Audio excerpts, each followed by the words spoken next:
I'm sure you saw the hilarity circling around the internet yesterday that the seemingly suicidal developers Digital Homicide were suing 100 Steam users for $18 million. In addition, they also filed a subpoena against Valve for information about the users in order to be able to actually sue these 100 users.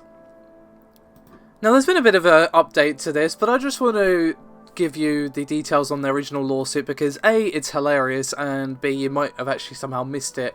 So basically what they were saying is that the 100 people mentioned were organising hate and harassment and were basically harassing them for leaving bad reviews of their crappy asset flick games rather than just, you know, leaving a review for a game that was probably churned out in the time that it takes me to take a shower in the morning. However, the full sort of legal jargon for this original lawsuit does read, quote, "Plaintiff is informed and believes and thereon alleges that at all times herein mentioned, each of the defendants sued herein was during listed events and or currently is a member of an organised hate and harassment group or assisted said hate and harassment group that specifically formed on Steam to financially destroy and harass the plaintiff and other targeted developers. This hate and harassment group, Digital Homicide's Poop Games, was created from the name of the plaintiff's company, Digital Homicide Studios LLC. So basically, they were suing these people because their feelings were hurt. Boo-hoo, cried here. That's not how the law works. And Valve have shown that that's not how the law works and that they have zero time for their shenanigans. In response to this, Valve has removed pretty much their whole digital library from Steam. So all of Digital Homicide's games have been taken down from Steam and they are not listed as a developer on the storefront.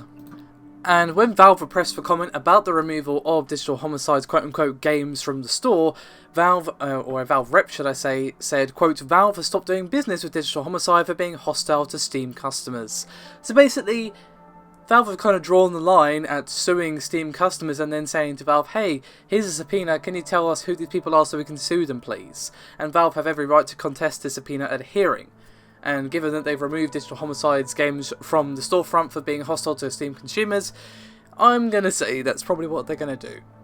So, to be honest, this has kind of gone far beyond the realms of seppuku, to be quite honest. This is a interesting turn of events, to say the least. I mean, first they sued Jim Sterling because he said bad things about their games and their fee fees were hurt, and apparently that's, you know, actually illegal to have your fee fees hurt nowadays. They then sue Steam users because they're harassing them instead of telling them that the games are crap. You know, to be honest, I feel like I'm giving them a bit of a compliment even calling what they put out games, to be honest. I mean, technically they're games, but I feel like I'm dirtying the word by saying that because they're asset flip nonsense rubbish. So yeah, fun times. Thank you very much for watching, guys. I'll see you next time.